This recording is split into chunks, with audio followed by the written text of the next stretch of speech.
We got another great day planned for you here today on Locked On Blue Devils. Duke gets set for a big game tomorrow taking on Pittsburgh. We'll talk about the season so far with my good pal Josh Cox from Duke Football Talks Section 17 podcast coming up here on today's episode of Locked On Blue Devils. Hi, everybody. Dick Vitale. Hey, make sure you listen, man, to Locked On Blue Devils with J.J. Jackson. He's awesome, baby. You are Locked On Blue Devils, your daily podcast on the Duke Blue Devils, part of the Locked On Podcast Network, your team every day.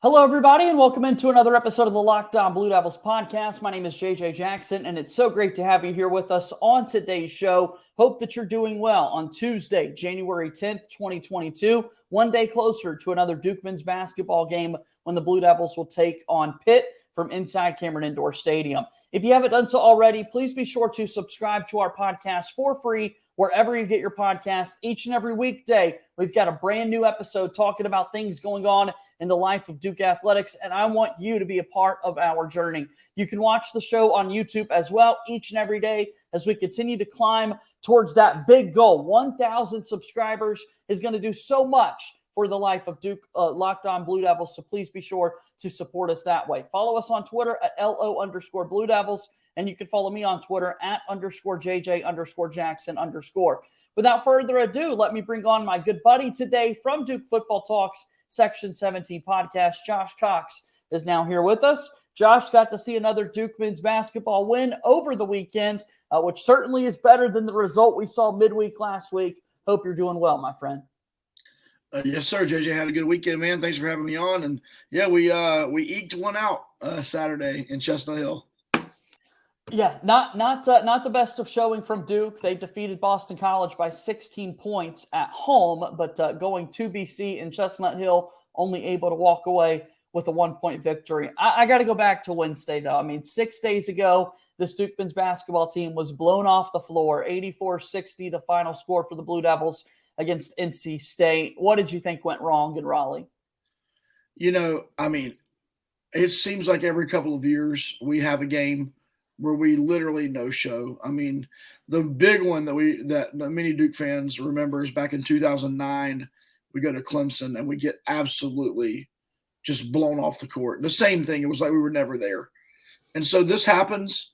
NC State, as we spoke about last week, we mentioned NC State has a seems like an ability to just play up, especially at home, you know, when they're playing Duke. And they did that and give them credit. So everything went wrong. Everything went wrong. Nothing went right. The finger was on the panic button, right? Yeah. Finger was on the panic button.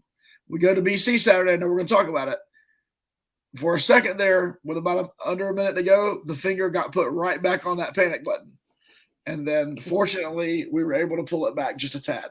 Yeah. But, yeah, the game in Raleigh was just – I mean, it's just everything you think a Duke-NC State game in Raleigh is going to be. It just – unfortunately, it all happened. And so we came out the big loser in that game for sure. So Jeremy Roach does not play on Saturday against Boston College after that game against NC State. He's already been ruled out by head coach John Shire, likely for this game tomorrow against Pitt, to really make sure, after re-aggravating that toe injury, that Roach is in a good spot. And that could be a better thing for Duke, having guys step up on the floor. Jeremy Roach's analytics haven't been the best on the defensive side of the floor, and we could touch on that a little bit later in the program today. But what did you think of Duke's play? Only 8 guys saw the floor in the game against Boston College, but all in all, to be able to walk away with a victory like they were. Yeah, I mean, at the end of the day, you're going to either take that NC State game and you're going to build upon it in a negative way, and you're going to let it get you down, and you're going to lose this game at Boston College, or you're going to come and you're going to win the game. And I understand it was ugly. I understand we did a lot of things those last 2 minutes here in this Boston College game that could have lost us and probably should have lost us the game. But at the end of the day, you came away with a win. As Mark Mitchell said in his post-game comments, I mean, those are games that you grow up, right? Those are games when you're like, man, we made some mistakes, but we ended up eking out the win. And, you know, I do love the fact, and I think we can all take this into perspective. I mean, you had the Dariq Whitehead missed dunk, and he's laughing because it's funny. And he's making a joke. Even on Twitter, somebody hit him up on Twitter kind of clowning about his dunk, and he quote tweeted it. So at the end of the day, it's like, okay, this is January. This is Duke basketball. Is this uncommon? Really? Right? Is it really uncommon for Duke to come in to January and struggle for a couple of weeks? No, it's not uncommon. Can we chill with the John Shire talk?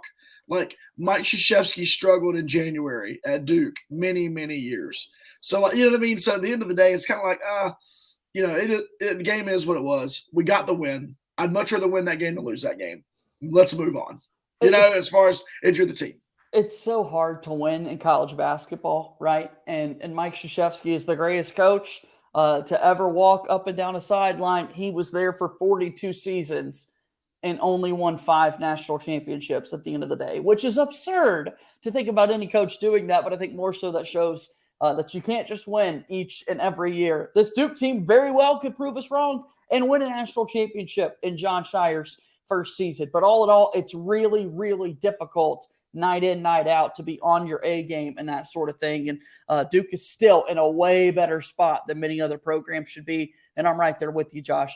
Give up on the let's get rid of John Shire conversation already, because there's just no merit there whatsoever.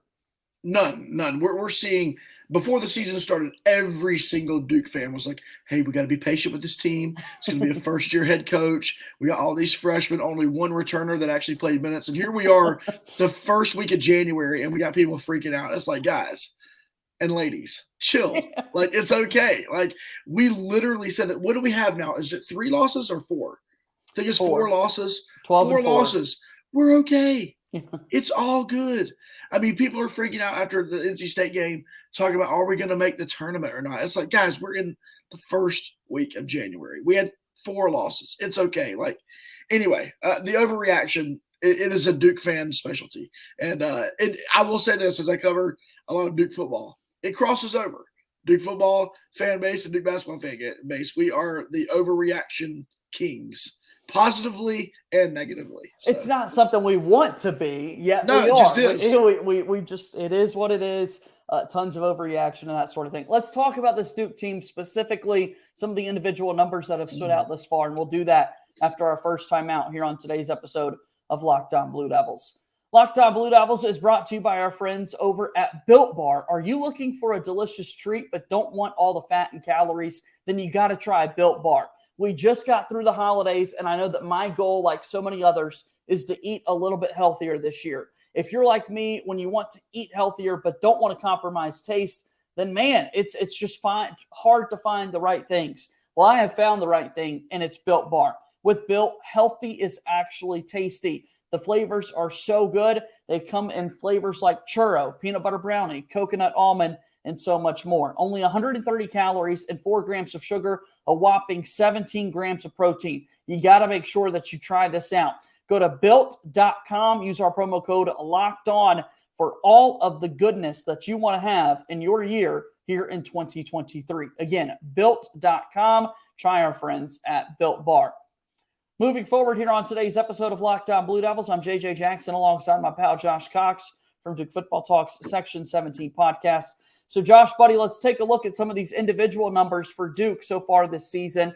And to no one's surprise, Kyle Filipowski remains that top scorer for the Blue Devils, leading the way with 13.9 points per game. He's dropped off a little bit compared to where he was a few weeks ago, but nonetheless, he's been very consistent for the large part of the season so far for Duke. And what's been different this year compared to some of the years in the past, he's leading the team with only 14 points per game when Duke has been known to having 1 or 2 guys 18, 20 points a night, that sort of thing. So pretty evenly distributed when you look at those scoring numbers. Yeah, I mean, and listen, Filipowski has not played well in the last few games. We all know, we all see that. It's his freshman season. But let's not forget, it wasn't a month ago that we were having literal talks of like, this guy reminds us of Christian Laettner, right? And I'm sure, and I've not done this, but I'm sure if we go back and we look at the 1988-89 Duke basketball team, or whatever that freshman season was for Christian Laettner, I guarantee you in December and January, we're probably going to see a few games where he doesn't show up and score his 18 points a game, right? He's a freshman. It's okay. I tell you what I love about Filipowski, JJ. And that is even in this game at Boston College that we've been speaking about. He did not shoot the ball well. He was only 5 for 14 from the field, but he was 5 for 5 from the free throw line. And he made the 2 most critical free throws in the entire game with under a minute to play. Nailed the 2 free throws, ice in his veins. So at the end of the day, Filipowski is still the player that he was earlier on in the season. Duke fans, once again, let's be patient. Let's let this guy work back. He is an incredible basketball player, and he will be back to that early season form. I have no doubts. And so kudos to him. Just a great sign by Shire and the coaching staff, and he's more than living up to the hype. Because you want to see him continue to play like he was at the start of the year, but do understand that teams now have scouting reports, right? Yeah. In order to kind of limit what he's been able to do and that sort of thing. And when we're talking about a player like Kyle Filipowski, let's not forget the freshman records that he's setting with the double-doubles coming out of the gates and that sort of thing. I mean, he's been really productive, and rebounding the basketball has been one of the biggest strengths for Duke. Ryan Young gets a lot of praise, and deservedly so, with what he's been able to do on the glass. But Filipowski, you could see it there. He leads the team with that 8.6 rebounding mark. So really impressive to see those rebounding numbers as well for Filipowski's game. Yeah, I mean, you watch the guy play, and maybe this is potential for him to get even better, but it's almost like when he decides to go get the rebound, he's going to get it. At the end of the game, in the Boston College game, there were a couple of big possessions, a couple of loose balls and rebounds bouncing around, and Filipowski was going to get there. He was going to get there. So you almost wonder if he can really channel that energy, more consistently throughout the game. His numbers could improve even more, and I'm sure we're getting there. But he's not just a guy who's concerned about scoring and rebounding, but he seems to enjoy playing defense. And so obviously with Duke playing big, it means that Kyle has to guard sometimes those wings. And he's done a great job. I can't say enough good things about Filipowski. Yes, I understand the struggles. It's fine. 18, 19-year-old kid. He's going to struggle. Overall, man, this guy has been better than advertised. Josh, where are you at right now with Tyrese Whitehead? Back-to-back games, making 4-point, 3-point makes, really doing a good job. I tell you where I am. If I'm not captaining the bandwagon, I'm in the front row of the bandwagon. Okay. This is what I think, JJ, and you can disagree with me here, and it's okay. I believe if Duke is going to make a run in the postseason, right? If we're really going to make some noise in the NCAA tournament. Now, we may not, right? We may not. We may be a second round, out. I'm not sure what's going to happen between now and then. But if we're going to make a run in the tournament, it is going to be because Tyrese Whitehead becomes more of a focal point of our offense. You see it now in these last couple of games, 3 games, 4 games. He's got that kind of clutch gene to him. He wants to take that big 3. He doesn't mind having the ball in key moments. It would be interesting, and I believe we're going to see more of this as he gets better. Actually having offensive sets that are run to get him open in space and get him isolations on the wing. Right now, he's scoring the basketball. And let's be honest, JJ, the majority of Duke's sets are either that ridiculous high horns set that I thought we were going to retire with Coach K, or it's running some sort of motion to get either Ryan Young or Filipowski a touch in the post. And we're not running anything for Tyrese. And he's had the games that he's had recently. If we can start running some things for Tyrese, getting him the ball in his hands where he likes to score, man, the ceiling is very high for Tyrese Whitehead. And, we heard a lot about Tyrese in his high school play. He was being recruited, and we were just kind of waiting around, right? And honestly, I was kind of getting tired of the whole he's still working himself back. It's like, man, he's been working himself back now for 2 months. But truthfully, it's almost like he needed it because he's been a different basketball player since we've come back from that break. Yeah, we had a Connor O'Neill on the program yesterday from Devils Illustrated who had a remarkable profile story that I want people to go find again, duke.rivals.com. Tyrese Whitehead basically heard from his Aunt Mercedes who told him, you can't be hurt anymore. That's no longer an excuse. Get that entirely out of your mind. Just go play basketball and don't think about the injuries that you're overcoming and that sort of thing. I think we all need an Aunt Mercedes in our life. And I think that Duke basketball fans need to kind of continue champion what Aunt Mercedes was saying and want Tariq to go out there and do what he can do. I mean, that sounds like I'm Aunt Mercedes. I'm a pastor. I need to come have her speak to my congregation. Everybody needs a little pep talk like that every now and then. But I love it. I love it, man. But yeah, I'm on the Tariq bandwagon. I think Duke will be at its best when Kyle Filipowski and Tariq Whitehead are probably our two leading scorers. I mean, if you really look at it that way, I think we'll be at our best in that situation. Let's take our last break of today's show, and we'll continue our conversation right after this. Locked On Blue Devils here today. We do want to tell you about our new show here on the network, Locked On College Basketball. Make sure you check out this brand new podcast each and every day.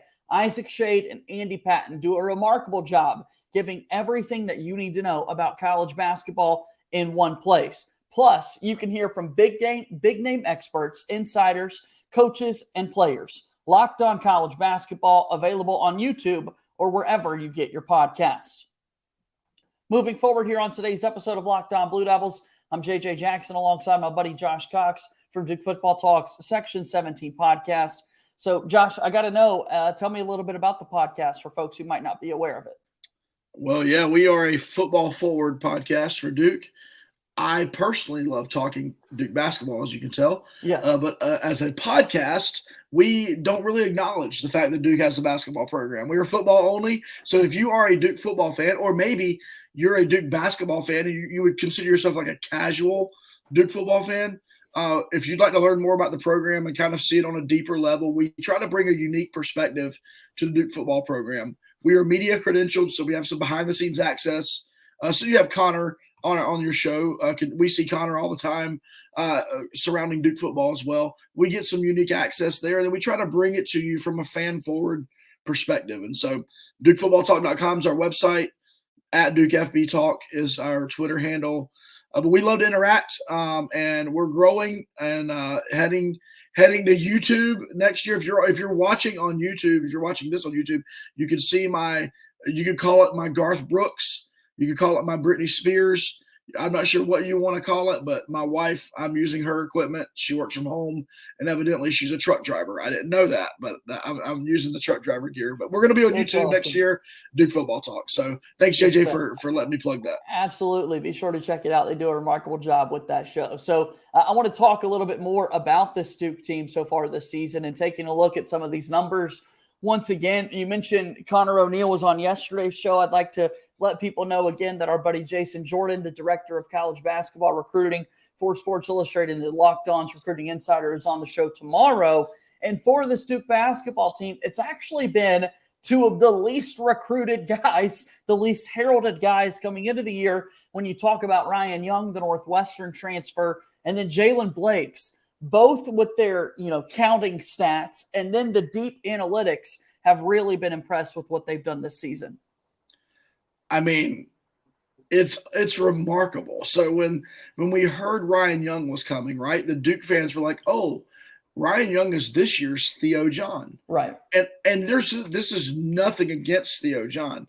We had no idea we were getting like a miniature like Jokic / 45-year-old YMCA basketball player that has like these weird pump fakes, and he like looks like he travels every possession. Thank you. Doesn't. I was wondering if anybody else noticed that. I'm like, surely that's a travel. And I mean, it looks like it, and I'm surprised he doesn't get called more for it. But he's really good. He seems to be like a really incredible teammate. I'm a former coach, and so I look at the little things. Like, okay, for instance, when there's a dead ball before a free throw, who was the one who's bringing the guys together in the little huddle? It's him. Okay, here's one. This is a big Duke one. When it's an under 16, under 12, under 8, under 4 timeout, who notices it first and gets the team over to the huddle the quickest? He's that kind of guy. Like, he's like a coach on the court. And then he's super efficient. I mean, I'm blown away by his numbers. What is his offensive splits? He is plus 9.3 on the offensive end. And defensively, where you would think he would struggle, because he does not possess the athleticism, especially of like a guy like Derek Lively. Yeah. But he doesn't possess that athleticism. His defensive splits, he's a plus 5.6, giving him a total margin splits of 15 points. We're 15 points better with him on the court. Crazy. And then Jalen Blake's is next at 14.4. We are 11.2 points better when Jalen Blake's is on the court. Crazy. Defensively. Crazy. So Good. I can't say enough. I can't say enough about it. I'm all for the freshmen. I understand that's the reality that we're in. I think Coach Shire's trying to do some things to help that by bringing in some guys like Jaden Shute and some guys that we think will be around for a couple of years. But at the end of the day, you're going to win in that grad transfer portal. You're going to get over the top by recruiting a guy like Jalen Blake's, like a Jordan Goldwire, as we've had in the past. Those are going to be the kind of guys that are going to be the difference makers if you're going to win in March and April. Junior captain Jeremy Roach likely to be out for a little bit. We know that he will not play tomorrow against Pitt. Saturday at Clemson, a full week off for Duke, Saturday, January 21st. Then they'll play Miami, then Virginia Tech, Georgia Tech on the road. And before you know it, we'll be getting closer to the North Carolina game, the first one being played at UNC this season. So with that being said, with Roach out of the lineup, we mentioned a guard in Jalen Blake's, but also there's Tyrese Proctor, the freshman. How do we get more out of Proctor going forward? Well, I mean, he got the keys at Boston College. He was handed the keys, and I thought he did well. I really did. I thought he did well. I will say this about Tyrese Proctor. There are things Tyrese Proctor can do on the basketball court that nobody else on our roster can do. Now, I understand with that comes he turns the ball over some, and he's still trying to catch up to the game a little bit, I feel. But I think Tyrese Proctor is going to have to be that guy that's steady when he has the ball in his hand. He's got to get better and not turning the ball over, because at the end of the day, he's got to be the guy that we feel comfortable with the ball in his hand. Because as you mentioned, Jeremy Roach's injury, honestly, man, when he first messed that toe up back a couple months ago, 6 weeks ago, or however long it was, I was like, man, I wonder if that's going to become like a thing. And it has. And so I hope for Jeremy's sake and for the sake of the team that they really let this thing heal and they don't try to bring him back before it is actually healed, because I think it really affected his play. Jeremy kind of reverted back into like old Jeremy Roach play. You know what I mean? I felt like it just affected everything. And so it's important for Tyrese to play well during the stretch. Sure, we have Jalen Blake's, but as much as I love Jalen Blake's and his numbers are incredible, as we just pointed out, when he has the ball and he's running the offense, I'm still a little nervous, right? I'm not confident when Jalen Blake's is running the offense. He is a kind of off the ball guy, junkyard dog, play the dirty role, do whatever he needs to do. I don't feel comfortable with Jalen Blake's coming up against pressure and getting us into our offensive sets. Does that make sense? Yeah. So that's why Tyrese Proctor is so important, because I believe at the end of the day, it's going to have to be him. And then I think Derek you may start seeing a little bit more like Wendell Moore, Derek Whitehead, like having the ball in his hands a little bit more, running the offense. But obviously, to answer the question about Tyrese, he's super important. I would love for his three-point shot to start falling, because I think I'll open up so much more for him. Yeah, it's really struggling right now. 24% from three for Tyrese Proctor, 87% from the free throw line, which is a good number. I know, it just doesn't make sense, does it? It doesn't. It doesn't add up. Got to see it improve. All right, Pitt tomorrow, and then Clemson coming up this weekend. All in all, Josh, I guess as we close here, it's just got to be a pivotal week coming up for Duke men's basketball. Who would have thought that we would sit here in January and go, the two leading teams in the ACC we're playing. They just played 4-0 Pitt. Yeah. Jeff Capel, shout out to Jeff Capel. People were saying he was on the hot seat heading into this season, questioning a lot of the things that were going on there. And so far, he's done well. So that's going to be a really big game. Obviously, I also loved, it's Pitt and Clemson this past weekend. They were the lone unbeaten teams in conference play, big time matchup, and it delivered, right? Clemson only won by 1 point, 75-74. And so Duke is going to get to play both of those teams this week. Yeah, and it's our chance to prove ourselves. Listen, if we go 1-1, or even if we go 0-2, I'm not jumping. I'm not going crazy. Yeah. I'm not going to jump into anything. But these are two good basketball teams. But let's face it, Duke is will be the most talented team on the court in both of those games. And so it's time for John Shire and the coaching staff to light a fire into these boys. And they need to come out and play a good 2 halves of basketball. And we can take care of business. Josh, it's great to see you as always. Thanks again for coming on the podcast today. JJ, have a great day, man. We'll see you. That's my good pal, Josh Cox from Duke Football Talks Section 17 podcast, joining us on the show here. And as always, we want you to continue the work that they've got and support the work there at the Section 17 podcast. Leave them a 5-star rating and written review. Subscribe to Locked On Blue Devils for free wherever you get your podcast. You could find us on Twitter as well at LO_Blue Devils. I'm on Twitter at _JJ_Jackson_. Subscribe and watch the show on YouTube each and every day. That's going to do it for today's show. As always, go Duke. I'll talk to you tomorrow. My name is JJ Jackson. Thank you and good day.